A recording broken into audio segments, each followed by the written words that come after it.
নবীজি বলেন, শোনো, আমি দুনিয়া থেকে চলে যাবার পর যারা আমাকে না দেখে আমার উপরে ঈমান আনবে বলে তারাই হলো আমার ভাই। ঈমান আনলেই তার প্রতি নবীর স্পেশাল মোহাব্বত। শুধু তাই না, উম্মতের দ্বারা আঘাতপ্রাপ্ত হওয়ার পরেও নবীজি কখনো উম্মতের জন্য বদদুয়া করেন না। মক্কার মানুষেরা যখন ঈমান আনে না, কথা শুনে না, শৈশবে নবীজি তায়েফের বনু সাকিফ গোত্রে লালিত পালিত হয়েছিলেন। চিন্তা করলেন, আমার একেবারে শৈশবে যেখানে অতিবাহিত হয়েছে, আমি তাদের কাছে গিয়া তাওহীদ রিসালাত আখিরাতের দাওয়াত দেই। নবীজি চলে গেলেন তায়েফ। নবীর সাথে শুধুমাত্র হযরত যায়েদ রাদিয়াল্লাহু তাআলা। নবীজি তায়েফে গিয়ে দাওয়াত দেন, হে মানুষেরা, বলো লা ইলাহা ইল্লাল্লাহ তুফলিহু, তোমরা সফল হয়ে যাইবা। নবীজি দাওয়াত দিতেছেন। মক্কার কাফেররা ওই জায়গায়ও নবীর পেছনে দুষ্ট মানুষদের লেলায় দেয়, বলে এই বেটা হইল পাগল, এরে পাথর মার। এইবার দলে দলে নবীর গায়ে পাথর মারে। হযরত যায়েদ নবীর সাথে একা ঠেকায়া পারেন না। নবীজি পাথরের আঘাতে রক্তে জর্জরিত গোটা দেহ। নবীজি পড়ে যাইতেন, আবার দাঁড়াইতেন, উঠতেন আর বলতেন, হে মানুষেরা, বলো লা ইলাহা ইল্লাল্লাহ তুফলিহু, তোমরা সফল হয়ে যাইবা। নবীর গায়ে তারা সারাদিন পাথর নিক্ষেপ করেছে। পাথর নিক্ষেপের পরিমাণ কত কত কত বলে, নবীর গায়ে তারা পাথর নিক্ষেপ করেছে। পাথরের আঘাতে নবীজির গা জর্জরিত হয়ে রক্ত প্রবাহিত হয়েছে। দাগ কেমন ছিল, আয়েশা সিদ্দিকা রাদিয়াল্লাহু তাআলা আনহা একদিন নবীর গায়ে পাথরের আঘাতের দাগ দেখে বুঝতে পারেন নাই। বলে, ইয়া রাসূলুল্লাহ, আপনার কি কখনো বসন্ত হয়েছিল নাকি? নবী বলেন, না, বসন্ত হয় নাই। বলে, তাহলে এগুলো কিসের দাগ? নবীজি বলেন, আয়েশা, আমি যখন তায়েফে দ্বীনের দাওয়াত নিয়ে গিয়েছিলাম, তায়েফের মানুষ আমাকে যে পাথর নিক্ষেপ করেছিল, এগুলো হলো তাদের নিক্ষিপ্ত পাথরের আঘাতের দাগ। একটা হলো পাথর মারলে থেতলে যাবে, আর একটা হলো যদি পাথর ধারালো হয় তাহলে থেতলাবে না, শুধু ক্ষত হবে, রক্ত বের হবে। নবীর গায়ে ক্ষত হয়ে রক্ত বের হয়েছে। বলে, কি পরিমাণ রক্ত? রক্ত বের হয়ে গায়ের জামা পোশাক ভিজে গেছে। এরপরে গা বেয়ে বেয়ে, পা বেয়ে বেয়ে রক্ত জুতার মধ্যে ঢুকে গেছে।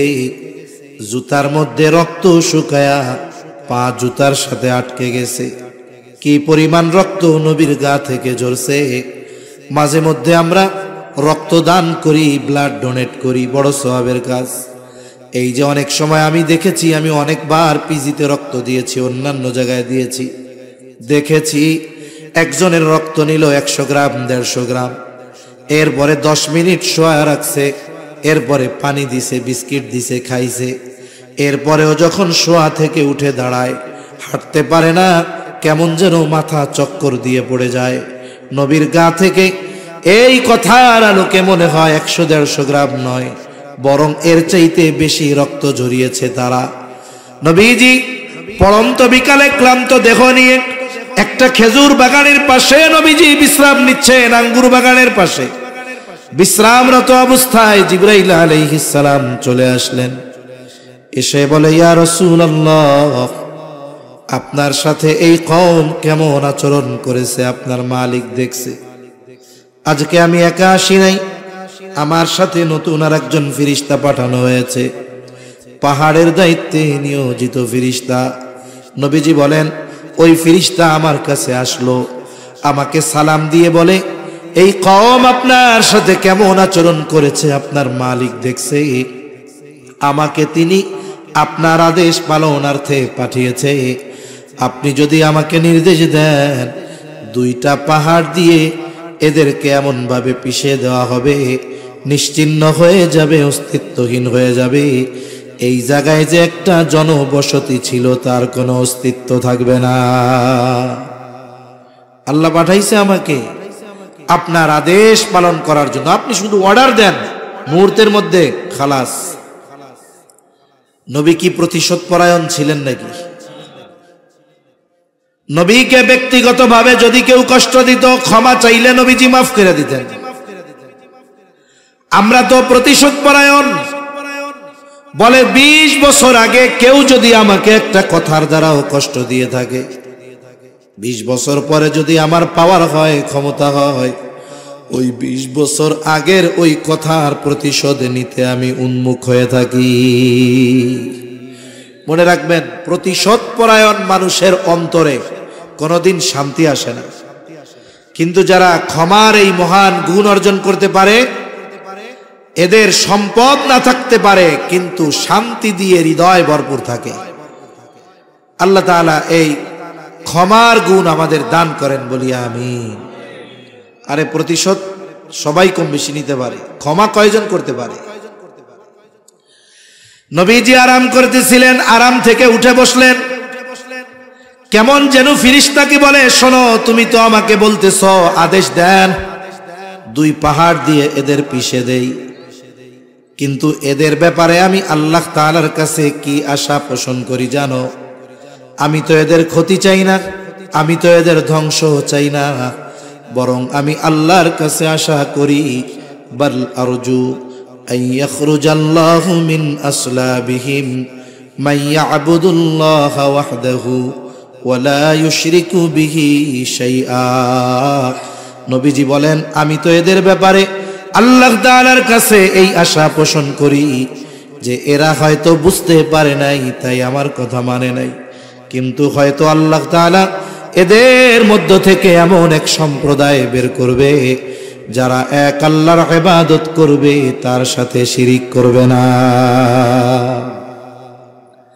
আমি তো এই আশা করি, আর তুমি আমারে কইতেছো যে নির্দেশ দেন পাথর চাপা দিয়া সাইজ কইরা দেই। একটু চিন্তা করেন তো, উম্মতের প্রতি কেমন মায়া, মোহাব্বত, ভালোবাসা থাকলে এই রকম আঘাত প্রতিঘাতের পরেও নবীজি ক্ষমা করে দেন। একটা একটা হাদিস ঘটনা বলতে গেলে অনেক বলা যাবে। আসেন, নবীজি আমাদের ভালোবাসেন, এ ব্যাপারে সব একদিকে রাখেন। নবীজি আমাদের ভালোবাসেন এই খবর কোরআনে জানিয়েছেন কে? জোরে বলেন না, কে? আল্লাহ তাআলা জানিয়েছেন। আল্লাহ তাআলা বলেন, লাকাদ জাআকুম রাসূলুম মিন আনফুসিকুম আজিজুন আলাইহি মা আনিতুম হারিসুন আলাইকুম বিল মুমিনিনা রাউফুর রহিম। একটু খেয়াল দিয়া আল্লাহর রাস্তে কথাগুলো শুনবেন, তাহলে বোঝা যাবে। আল্লাহ তাআলা বলেন, লাকাদ জাআকুম রাসূলুম মিন আনফুসিকুম, তোমাদের মধ্য থেকে তোমাদের জন্য এমন একজন রাসূল এসেছেন। বলে রাসূল কেমন রাসূল? বলে আজিজুন আলাইহি মা আনিতুম, এই রাসূল হলো এমন রাসূল, তিনি হলেন তোমাদের জন্য যেটা কষ্টের সেটা তার জন্য কষ্টের। তার মানে উম্মত যেটাতে কষ্ট পায় সেটাতেও নবীজি কষ্ট পায়। উম্মত জাহান্নামে গিয়ে কষ্ট পাবে, নবীজির এতে কষ্ট লাগবে। দুনিয়ায়ও যদি নবীর উম্মতের কোনো কষ্ট হয়, এই কষ্ট নবীজিও অনুভব করে। একে বলে সমব্যথী, আজিজ। তাহলে নবী আমাদের কষ্টে কষ্ট পান। এখন কথা হলো, একজন মানুষ আর একজনের কষ্টে কষ্ট পায় কেমনে? বলে পায় যদি সম্পর্কটা গভীর হয়। যেমন মনে করেন এক লোকের 2 বছরের একটা বাচ্চা আছে, একেবারে প্রত্যন্ত অঞ্চলে বসবাস করে। বাচ্চার বয়স কয় বছর? এমন প্রত্যন্ত অঞ্চল, বাজারঘাট নাই, দোকান নাই, অসুস্থ হইলে রাত্রে কোনো ব্যবস্থা করার উপায় নাই। গভীর রাত, ওই 2 বছরের বাচ্চা প্রচন্ড জ্বরাক্রান্ত হয়ে গেল, অসুস্থ। রাত 1টা বাজে, 2টা বাজে, দোকানও নাই, যানবাহনও নাই, হসপিটালে নেওয়ার উপায় নাই। জ্বরের তীব্রতা এত বেশি, বলে চোখ দুটো কেমন যেন ফুটে বের হয়ে যাবে। বাচ্চা জবান দিয়ে আবল তাবল বকতেছে, আহ আহ বলে। গায়ে হাত দিয়ে দেখা যায় গাটা যেন কেমন আগুন হয়ে গেছে। এই অসুস্থ বাচ্চা যন্ত্রণায় আহ আহ করতেছে। তার দুই পাশে বসা তার মা আর বাবা, সন্তান যাদের আছে তারা অনুধাবন করতে পারবে। বলেন তো ওই অসুস্থতায় ওই ছোট বাচ্চা যত কষ্ট পায়, পাশে বসে থাকা মা বাবা ওই বাচ্চার চাইতে কষ্ট কম পায় না বেশি পায়? বেশি কষ্ট কেন পায়? বলে মোহাব্বতের কারণে। অন্যের সন্তান অসুস্থ হইলে তো আমি এত কষ্ট পাবো না কেন? বলে ওই সন্তানের প্রতি আমার মোহাব্বত ওই সন্তানের মা বাবার মতো না। আল্লাহর কসম করে বলি, মা বাবা আমাকে আপনাকে কত ভালোবাসে তার চাইতে নবীজি অনেক গুণ বেশি ভালোবাসে। বলে আসলে ভালোবাসে কে? বলে বিপদ আপদ মুসিবতে পাশে থাকে যে। বিপদে যে আপনারে আমারে ফালায়া দৌড় দিবে, ও যদি মাইক একটা লাগায় কয় আপনারে খুব ভালোবাসি, বিশ্বাস করবেন নাকি? দুনিয়ার বিপদ আপদ মুসিবত এটা ক্ষণস্থায়ী, চোখ বন্ধ হলেই শেষ। বলে কঠিন মুসিবত, আসল মুসিবত হলো কিয়ামতের দিন। ওই মুসিবতে আমার পাশে যে আমাকে ভালোবাসে সে। বলে কিয়ামতের ওই কঠিন মুসিবতে যুবক, তোমার বন্ধু তোমার পাশে থাকবে না, আমার বন্ধু আমার পাশে থাকবে না, মা বাবা থাকবে না, স্ত্রী সন্তান কেউ থাকবে না। আল্লাহ তাআলা বলেন, ইয়াউমা ইয়াফিরুল মারউ মিন আখিহি ওয়া উম্মিহি ওয়া আবিহি ওয়া সাহিবাতিহি ওয়া বানিহি লিকুল্লি ইমরিইম মিনহুম ইয়াউমাইযিন শা'নুন ইউগনি। আল্লাহ তাআলা বলেন, কিয়ামতের দিন ভাই ভাইয়ের থেকে পলায়ন করবে। ওয়া উম্মিহি ওয়া আবিহি, পিতামাতার থেকে পলায়ন করবে। ওয়া সাহিবাতিহি ওয়া বানিহি, স্ত্রী সন্তানদের থেকে পলায়ন করবে। হায়রে, কত মানুষ প্রবাসে থাকে, বিদেশে থাকে, 24 ঘন্টার 18 ঘন্টা ডিউটি করে, 2 ঘন্টার মধ্যে রান্না বান্না খাওয়া দাওয়া, মাত্র 4 ঘন্টা ঘুমায়। কত পরিশ্রম, কত কষ্ট। এরপরেও অফিস থেকে যখন বাসায় ফিরে গভীর রাত, বাংলাদেশে গভীর রাত, ফোনটা দেয়, স্ত্রী ফোন রিসিভ করার পরে বলে, মাত্র ডিউটি থেকে আসলাম, অনেক কষ্ট করে আসলাম, আমার কলিজার টুকরা সন্তানের চেহারাটা একটু দেখাও। এইবার ঘুমন্ত সন্তানের চেহারাটা যখন মোবাইলের মধ্যে দেখে, চ্যালেঞ্জ দিয়া বললাম, ওই 20 ঘন্টা কষ্ট করে আসা যুবকটার এই 20 ঘন্টা 18 ঘন্টার কষ্ট মুহূর্তের মধ্যে দূর হয়ে যায়। বলে সন্তানের চেহারাটা দেখছি, কষ্টটা দূর হয়ে গেছে। দুনিয়ায় কষ্ট দূর করার জন্য সন্তানের চেহারা দেখে, মা বাবার চেহারা দেখে, স্ত্রীর চেহারা দেখে, কিন্তু কিয়ামতের মুসিবতের কষ্ট দূর করার জন্য মা বাবার চেহারা দেখবে না, স্ত্রী সন্তানের চেহারা দেখবে না, বরং ওই দিন তাদের চেহারা দেখাটা আরো কষ্টের কারণ হবে। মুসিবতটা কত বেশি! বলে ওই মুসিবতে সকলে নাফসি নাফসি করবে, নিজের চিন্তা করবে, সকলে নিজের চিন্তায় চিন্তিত। বলে নবীও চিন্তিত। বলে নবী নিজের চিন্তায় চিন্তিত নয়, বরং নবী তার উম্মতের নাজাতের চিন্তায় চিন্তিত থাকবে। মানুষেরা এমন আল্লাহ তাআলার কাছে বলবে, আল্লাহ, সারা দুনিয়ার সব মানুষকে জাহান্নামে দিয়ে হলেও আপনি আমাকে জান্নাত দিয়ে দেন। ওই দিন নবী কি করবে ভাই? বলে আমার আপনার নবী হাসরের ময়দানে অবস্থান করবে। সব নবী জান্নাত অভিমুখে রওনা হয়ে যাবে, জান্নাতের দরজায় পৌঁছায়া যাবে। জান্নাতের দরজা বন্ধ, জান্নাতের পাহারাদারকে বলা হবে দরজা খুলে দাও। জান্নাতের পাহারাদারেরা বলবে না, দরজা খোলা হবে না। বলে যিনি আসলে খোলা হবে তিনি এখনো আসেন নাই। কোথায় তিনি? বলে এখনো তিনি হাসরের ময়দানে। নবীজি হাসরের ময়দানে কি করবেন? বলে উম্মতের নাজাতের চিন্তায় চিন্তিত। একটা মানুষ যখন চিন্তিত থাকে তখন এক জায়গায় সে স্থির থাকতে পারে না, নড়াচড়া করে। বিছানায় শুইলে ঘুম আসে না, চিন্তায় বিছানা থেকে উঠে চেয়ারে বসে, বাড়ির উঠানে হাঁটে, বাড়ির ছাদে হাঁটে, বারান্দার বেলকুনিতে হাঁটে। বলে হাসরের ময়দানে নবীজি উম্মতের চিন্তায় এক জায়গা থাকবেন না। একবার নবী চলে যাবেন হাউজে কাউসারের কাছে, না জানি তার কোনো উম্মত পানি মাহরুম হয়ে যায়। আর একবার চলে যাবেন পুলসিরাতের কাছে, না জানি কোনো উম্মত পুল পানি দিতে ব্যর্থ হয়ে যায়।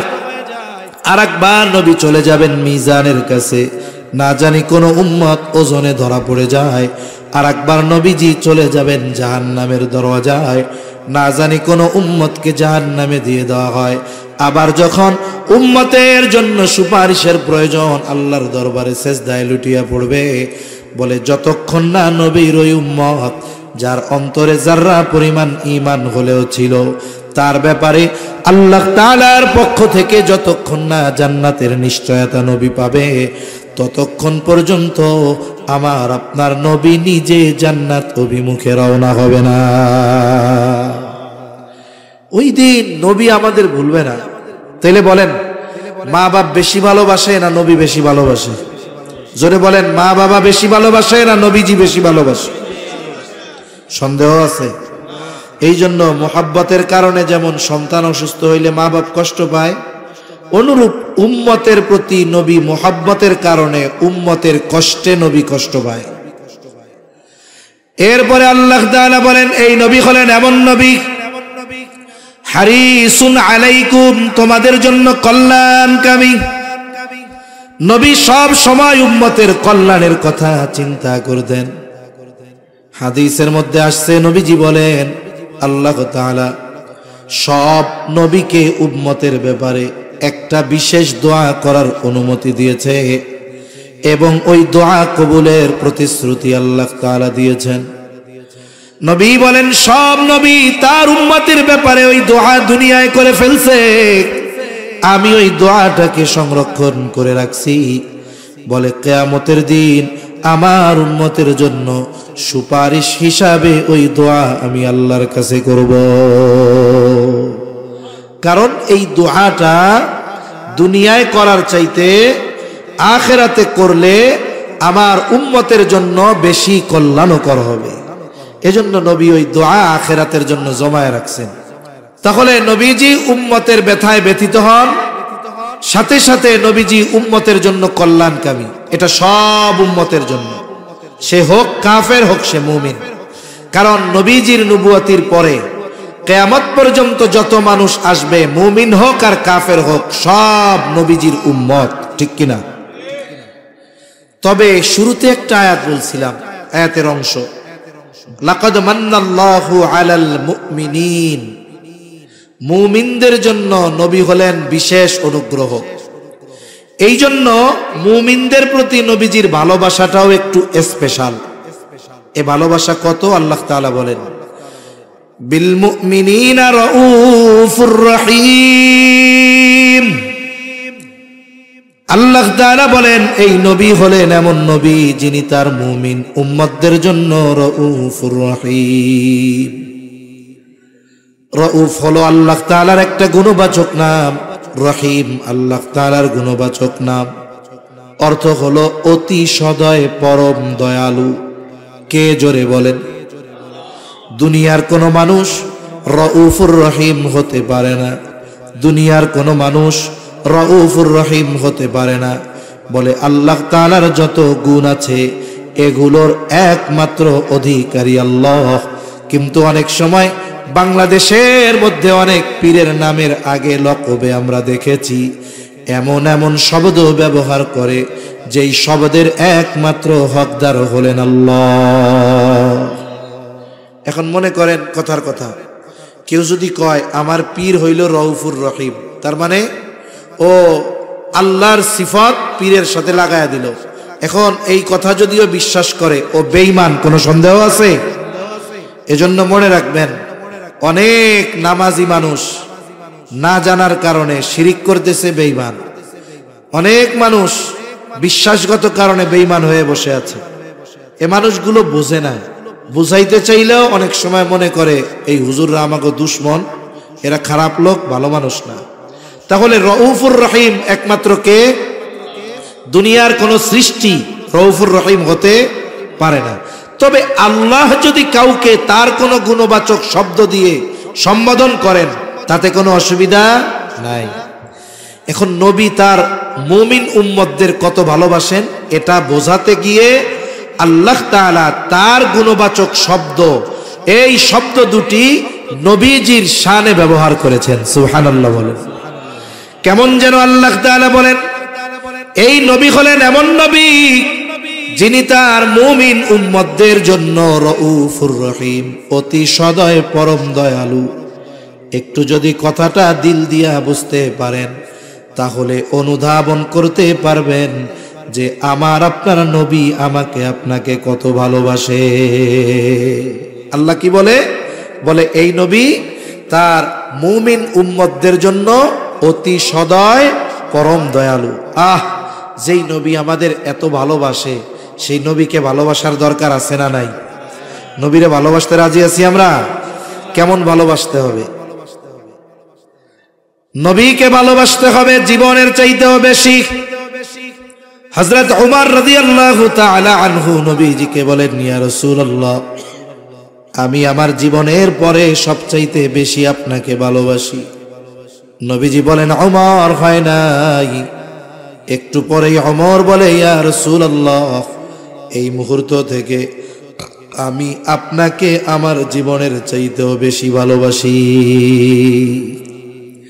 এজন্য নবীকে ভালোবাসা এটা মুমিনের ঈমান। নবীরে ভালো না বাসলে সে বেঈমান, নবীকে ভালো না বাসলে কি? বেঈমান। সেজন্য নবীজি বলেন, লা ইউমিনু আহাদুকুম হাত্তা আকুনা আহাব্বা ইলাইহি মিন ওয়ালিদিহি ওয়া ওয়ালাদিহি ওয়ান নাসি আজমাইন। নবীজি বলেন, তোমাদের মধ্যে কেউ ততক্ষণ পর্যন্ত মুমিন হতে পারবে না যতক্ষণ না সে তার পিতা মাতা সন্তান সন্ততি এক কথায় সকলের চাইতে আমি নবীকে বেশি ভালো না বাসবে। অতীতে যা ছিল ছিল, বলেন এখন থেকে কারা কারা নিজের জীবনের চাইতে নবীকে বেশি ভালোবাসেন? একমাত্র তারা হাত উঁচু করবেন, বাকিরা না। কারা ভালোবাসেন জীবনের চাইতে বেশি? নারায়ে তাকবীর, নারায়ে তাকবীর। আল্লাহ হাতগুলা কবুল করেন, বলেন আমিন। এখন নবীকে ভালোবাসি আমরা। এখন বিষয় হলো নবীর জন্য তো জীবনও দিতে রাজি, কারণ জীবনের চাইতে নবীরে বেশি ভালোবাসি। আমি যার জন্য জীবন দিতে পারবো তার জন্য বাকি কাজ করা কি কঠিন নাকি? কঠিন না, সহজ। আমি যার জন্য জীবন দিয়ে দিতে পারি তার জন্য বাকি অন্য কাজ করা এটা তো সহজ, স্বাভাবিক বিষয়। এখন নবীকে কেমনে ভালোবাসবো? যে শাহেদ হয়, নবী যদি আমার সামনে থাকতেন, আমি যদি নবীকে সামনে পাইতাম, ভালোবাসা সর্বোচ্চ বাসতে পারতাম। আবু বকর নবীকে সামনে পাইছে, নবীর কথায় আবু বকর তার সব সম্পদাই না নবীর সামনে হাজির করছে। নবীকে তালহা সামনে পেয়েছে, উহুদের ময়দানে নবীজি গর্তের মধ্যে পড়ে যায়। তালহা তাকায় দেখে গর্তের থেকে নবী মাথা উঠায় আর নামায়, উপর দিয়া তীর যায়, বর্ষা যায়। তালহা আইসা নবীর সামনে নিজের পিঠটারে ডাল বানায় দিছে। আমি তো নবীকে সামনে পাই নাই, এই রকম ভালো কেমনে নবীকে বাসবো?